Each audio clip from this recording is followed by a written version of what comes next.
묘야나무 아래 섰습니다. 이곳은 대학 본부 앞 동산 앞입니다.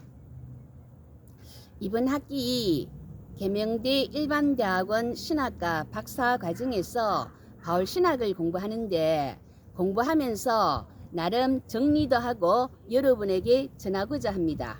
사실 저희 구독자분들께서는 믿음의 연륜도 신앙 지식도 꽤 되시기에 호응도가 높으리라 생각합니다. 제임스 던의 바울 신학과 더글러스 무의 바울 신학 책을 중심으로 나름대로 이해한 부분을 앞서 방송하고 이어서 베를린 훔볼트 대학교에서 신약학 박사학위를 받으셨고 바울 권위자이신 김서준 교수님의 강의를 통하여 알게 된 부분은 이후 방송에 반영하도록 하겠습니다. 오늘은 바울 신학이 나타난 아담 1번 시작합니다. 바울 신학이 나타난 아담 첫 번째로 로마서 1장 18절에서 32절 죄에 대한 하나님의 진노입니다. 로마서 1장 18절 하나님의 진노가 불의로 진리를 막는 사람들의 모든 경건하지 않음과 불의에 대하여 하늘로부터 나타나나니. 하나님의 진노는 하나님의 뜻을 거역하는 모든 불의에 대한 거룩하신 하나님의 반응입니다. 하나님의 진노를 불러일으키는 인간의 죄는 불경건과 불의입니다. 불경건은 하나님을 인정하지 않는 태도이고 불의는 불경건에서 비롯된 모든 악덕 현상들을 말합니다. 인간의 불경건과 불의는 분명한 의지력 선택입니다. 하나님의 진노의 이유를 봅시다. 로마서 1장 19절 이는 하나님을 알만한 것이 그들 속에 보임이라 하나님께서 이를 그들에게 보이셨느니라. 하나님께서는 자신을 알게 하셨고 최소한 그의 지으신 것들을 통해서 하나님을 알 수 있도록 해 놓으셨다는 공리로부터 출발합니다. 여기서 공리란 일반 사람과 사회에서 두루 통하는 진리나 도리를 말하는데 수학에서 공리란 증명 없이 자명한 진리로 인정되어 다른 명제를 증명하는 데 전제가 되는 것입니다. 로마서 1장 20절에서 21절 창세로부터 그의 보이지 아니하는 것들 곧 그의 영원하신 능력과 신성이 그가 만드신 만물에 분명히 보여 알려졌나니 그러므로 그들이 핑계하지 못할지니라. 하나님을 알되 하나님을 영화롭게도 아니하며 감사하지도 아니하고 오히려 그 생각이 허망하여지며 미련한 마음이 어두워졌나니. 지어진 것들을 통해서 하나님의 성품을 분별했어야 옳았다는 것은 당시의 공통적인 종교적 공리였습니다. 그러나 인간은 하나님을 하나님으로 영광 돌리지 못했고 하나님에게 감사를 돌리지도 않았습니다. 바울은 피조물이 창조주를 향하여 가져야 할 적절한 자세는 오직 예배와 감사 그 자세라고 이제 합니다. 하나님의 위엄, 영광, 하나님의 영원하신 능력과 신성을 그 전적으로 알고 깨닫게 되면 피조물인 인간의 그 유한한 연약함과 부패성이 가슴에 와닿게 이제 되어 있습니다. 예컨대 출애굽기 24장 그 17절에 삼위의 그 여호와의 영광이 이스라엘 자손의 눈에 맹렬한 불같이 보였다.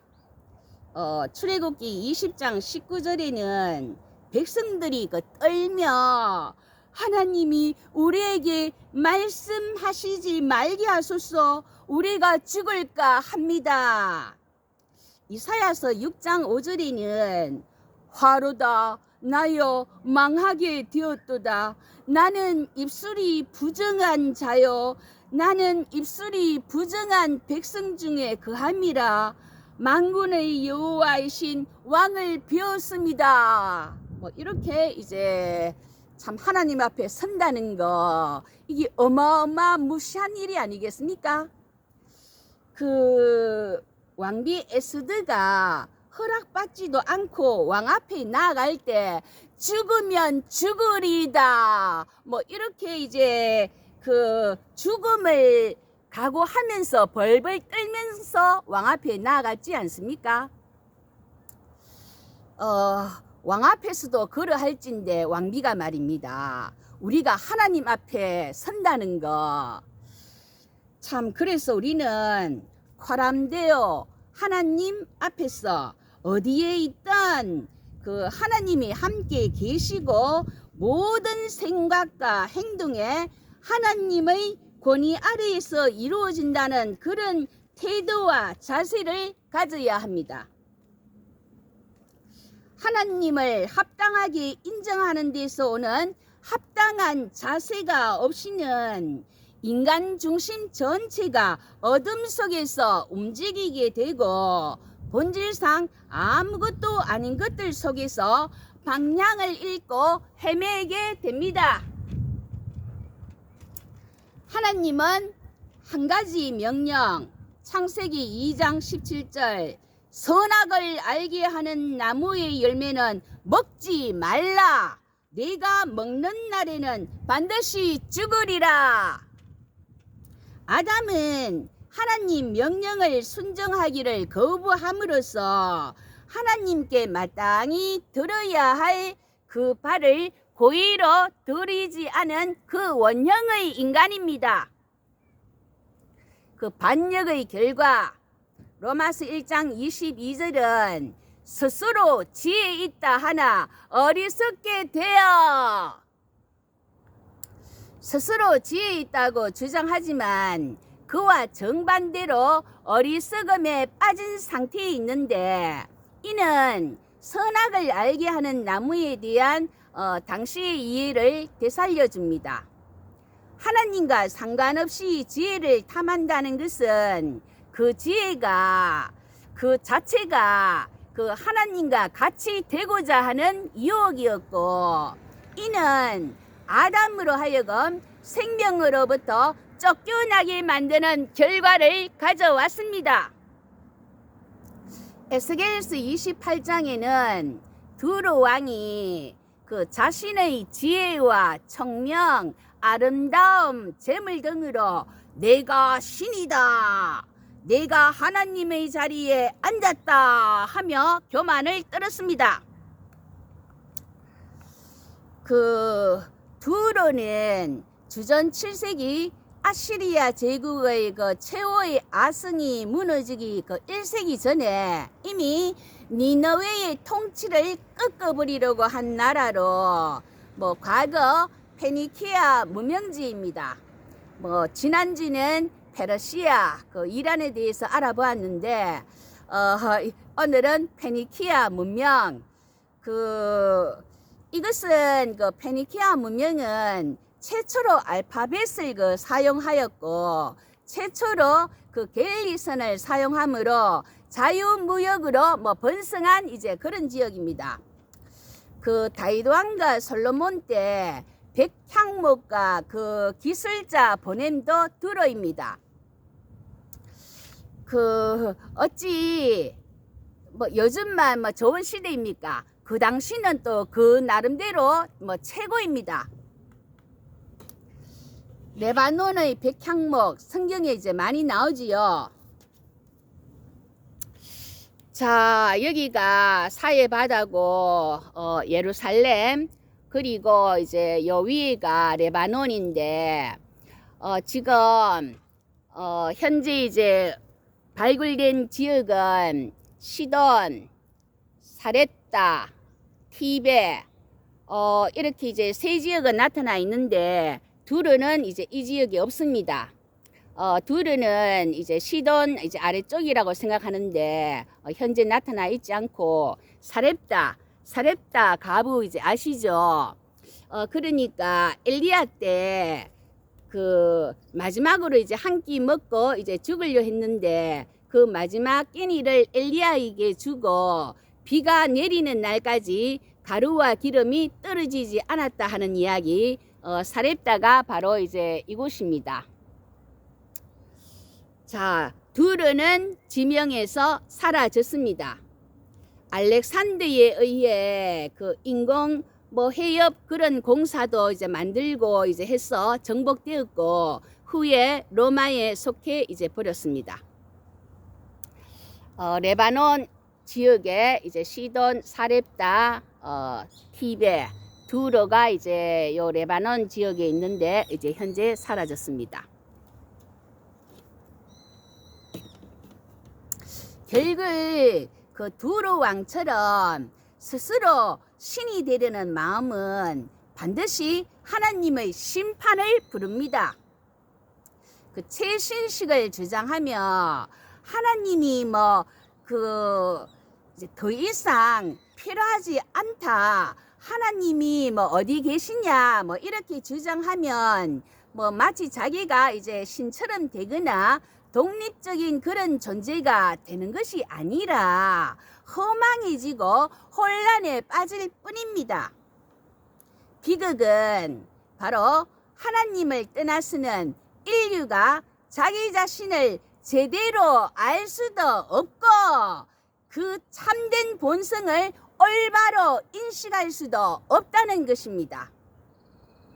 인류는 위로부터 오는 지혜에 의지하여야 하며 스스로 그런 지혜를 주장하게 되면 그것은 곧바로 어리석음과 어두운 생각에 빠지는 길이요 결국 재난으로 이어질 수밖에 없습니다. 스크룩스는 사람의 현재 공경의 주된 원인은 하나님의 인도하심 아래 있기를 그가 거부한 데 있다고 하였습니다. 이어서 바울은 인류가 스스로 지혜에 있다 하나 어리석게 된 증거를 제시합니다. 로마서 1장 23절에서 24절.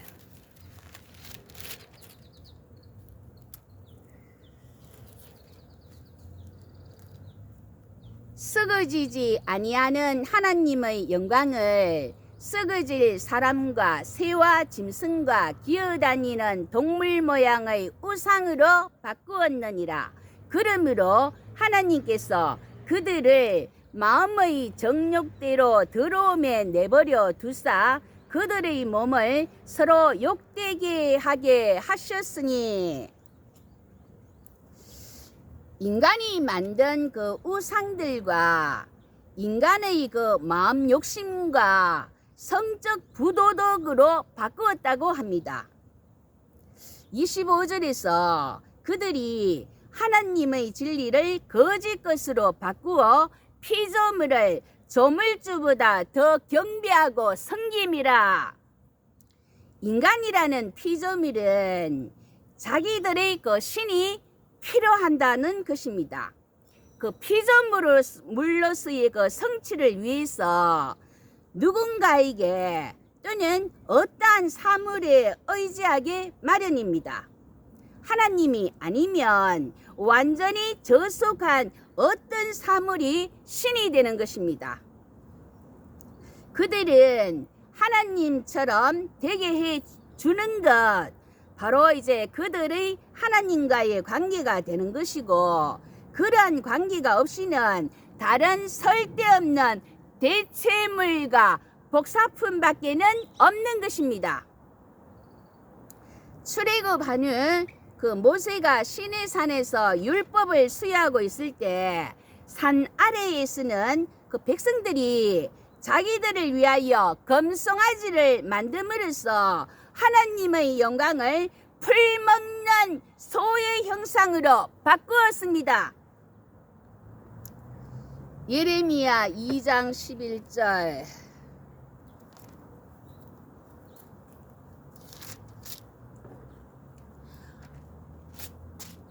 어느 나라가 그들의 신들을 신 아닌 것과 바꾼 일이 있느냐? 그러나 나의 백성은 그의 영광을 무익한 것과 바꾸었도다. 그 현 시대에서도 남편의 출세에 그 방해가 된다는 무속인의 말을 듣고 임신한 아이를 낙태했다느니 점술에 의한 조언을 했다는 등 유명 정치인 부인들의 무속 관련이 드러날 적에 어찌 저럴 수가 있나 했는데, 하나님 없는 그 인간의 허망하고 미련한 마음이 어둡고 어리석음을 이제야 충분히 이해가 됩니다. 하나님의 심판은 불의한 인간을 그 자신에게 내맡겨 두는 것입니다. 마음의 정욕대로 더러움에 내버려 두시고 부끄러운 욕심에 내버려 두시고 타락한 마음에 내버려 두십니다. 로마서 1장 29절에서 31절은 무려 21가지의 악덕 목록이 나오는데, 이는 인간관계의 파괴로 인간의 죄는 우상 숭배에서 공동체의 파괴로 나아가고 있습니다. 이 단락의 결론입니다. 로마서 1장 32절.